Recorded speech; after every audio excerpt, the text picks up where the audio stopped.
welcome back, and thank you for tuning in to Greenlight Cinema.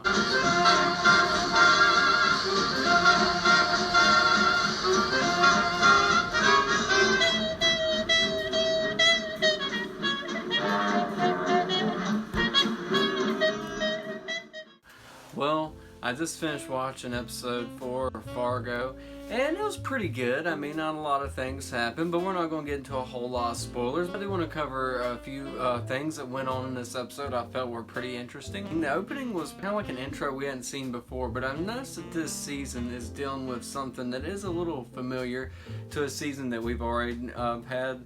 Season 2 with the UFO. Now we're having some type of supernatural type of thing. I'm going to get into that.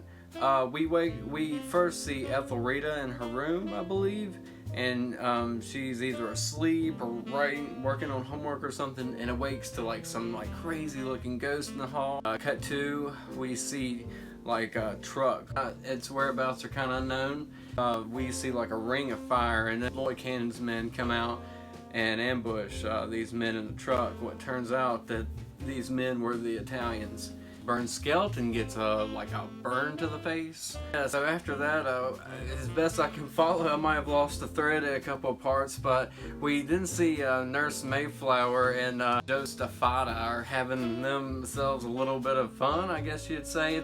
But he's a little edgy, you know.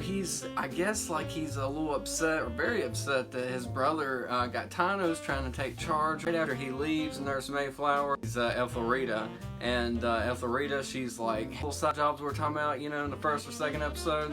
I'm into that, totally. If you got it, I want to do it. And she's kind of, you know, the nurse is a little reluctant at first because she only has a few things lying around, I guess, that maybe, you know, teenagers or anyone should be seeing for that matter. But nevertheless, she lets her just kind of, you know, do whatever and just off to work for her. And that's all we see of the nurse in this episode. He sees Rabbi and he tells, you know, Justo everything that's happened. He's like, man, you know, I'm paraphrasing, you know, not verbatim, but he's like, you know, I asked what all was going on, you know, plans got messed up, you know, I missed shot. A lot of kind of, you know, he's confused a little bit, Justo's kind of like, well, what's Rabbi doing here? Whoa, what in the world? You know. But he finally gets everything, you know, worked out a little bit and understands what's going on. And he's not happy about it at all, but he asks Rabbi if he's on his side, and Rabbi says yes.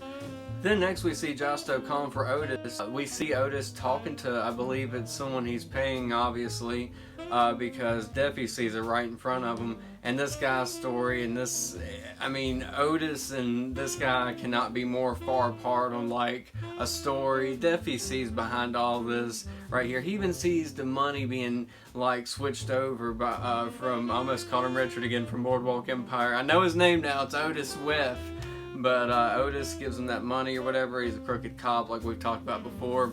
But I think he's got a good heart though. I don't think he wants to be in any of this. But it's funny, Defi, he stops him whatever, and he was like, hey, let me talk to you or whatever. And he was like, well, I was going to check out some informants. You don't need to come with me. You know, it's totally fine. He's like, no, I'm going to go with you. It almost reminds me of I don't mean to keep talking about season 2, but it reminds me of Lou and Ben Smith. Almost. You got the crap cop that's well, you know, I'm just doing whatever they tell me. We're being paid. Oh, which reminds me, there is season 2 in this a little bit, very much so. In fact, we have 2 Fargo coincidences here. And I know I've probably lost the thread a couple of times here, but now some point in time we get to see the guns being brought in to Lloyd and his operation, and he sees all these guns, and he's like, get Mort Kellerman from Fargo.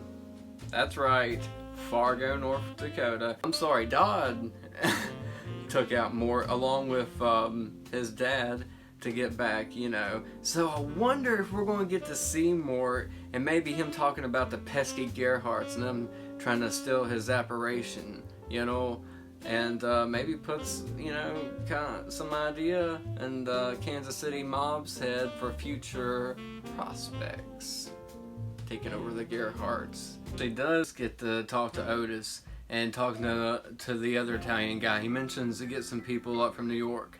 this is also what reminded me of season 2. I remember Floyd Gerhart mentioning that they needed some men from Buffalo. Go back to Ethelreda cleaning Nurse Mayflower's house, and she hits across the pantry, and this pantry is loaded down with obituaries, well, people's items they were buried with or, you know, passed away with, I'm sorry, that now Miss Mayflower has, and she's collecting all this stuff like it's trophies to her. That's what's so bizarre in this. And like, it's not only just that, it's like she's got poisons and drugs. It was like all kind of stuff. You get to stand up with the two brothers now. And Josto is not happy. Like I mentioned before, he's geared up, he's edgy, he's like shooting at him and Rabbi and like some other person I couldn't tell, shooting Gaetano. He's like, is this what you're doing? Planning like some type of battle or war behind my back with your, you know, people? And like, they start like, you know, they're gonna really get into it. He doesn't shoot Gaetano, and I guess that's because that's his brother or whatever, but like, this guy's causing more problems than anything. We realized that it was Gaetano that had the guns. It was Gaetano that made this move that, you know, made look like Rabbi, and it wasn't Rabbi, it was Skelton that shot at Lloyd Cannon's oldest son. So, I don't know. I had a weird theory that something's going to happen to one of these brothers. This family ain't big enough for the two of them, and one of them's going to have to go. And I'm not sure which one it is. I might have talked about this in the last episode, but it's some weird animosity. And then like nothing happens in this scene. It's just weird. It was a little funny that we get to see the U.S. Marshal guy, Steffi, start talking to Gaetano, and he was not in the mood to be talking to, he was not in the mood to want to be talking to anybody, but it was really funny how that exchange went down. He had like this big Billy Bob Thornton moment, or Lauren Malvo, where, you know, he's like back in Salt Lake City. And like, just the way he addressed it and the way he kind of like looked, it reminded me of like Billy Bob, or Lauren Malvo. When we get Lloyd Cannon confronting Rabbi, asking him like, hey dude, what's the deal with you shooting at my son?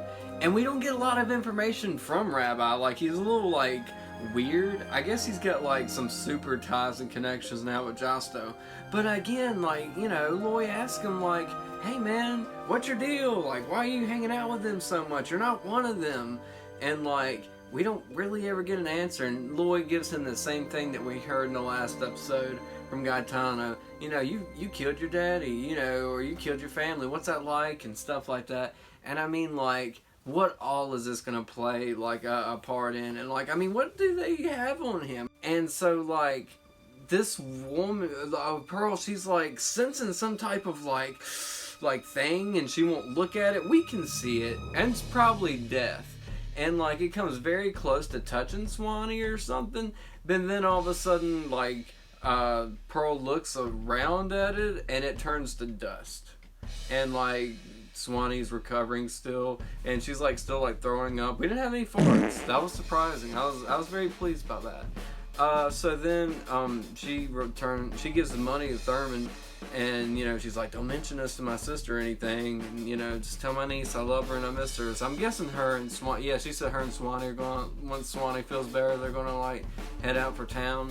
And she's like, who made that pie? So she's coming after Miss Mayflower. This episode ends with Thurman driving to Lloyd's house, and we see Zero in the background playing with, you know, Lloyd's kids or whatever, and just looks like a normal family thing. But Lloyd's not in any mood. You can tell he's like not dressed up. He's just kind of like lounging, having him like, you know, a little bit of alcohol, and just, I guess, trying to unwind and trying to figure all this out. What does all this mean? Where's all this going? And then he hears a knock on his door, and it's Thurman. And he knows that Thurman, you know, has got the money, and we can tell that he's very distrustful towards everybody right now. Like, he's like, where'd you get the money? I mean, he's got like really good questions for him, and he's like, yeah, I'd rather not say. And he's like, oh, well, Uncle Bully. And I was like, oh, okay, Bully Hendricks. I'm picking, that's from season 2. But I was just like, okay, so is he gonna kill him? It made it feel like he's gonna kill him. but he's like, says something to him. You got a nice house. He's like, you can leave now, Loy says. So good thing Thurman did leave, because Loy, he gets to smelling something. He smells that vomit, and he puts two and two together, the cash and everything, how it came up like it did. And I guess he's thinking now that they're working for the Italians. Meanwhile, we see back at the Smutney residence, Thurman's very cheerful and happy, and his wife, then she starts getting this stoic, scary look, and she knows where the money came from. But then, you know, she walks away, and we see just the two, we see just Ethelreda and Thurman. And it was really sweet. It kind of reminded me of like Molly and Lou. But like, it makes me wonder, like, where's all this gonna go? I mean, this all looks like it's getting pretty serious now. And you know, we hadn't even seen half as much violence as we did in season 2. So I'm just wondering where all this is gonna like escalate, because we had a pretty big escalation in episode 3, but episode 4 was a lot like episode 4 season 2. It had a little bit of the same themes in some ways. I loved it. But yeah, this is pretty interesting. Definitely interested to see where all this is gonna go. And if you guys hadn't already, I hope you guys will check this show out and like and subscribe to my channel. I really appreciate all the subscribers and all you guys, supporters and friends, and appreciate everything, y'all. Thank you. Bye.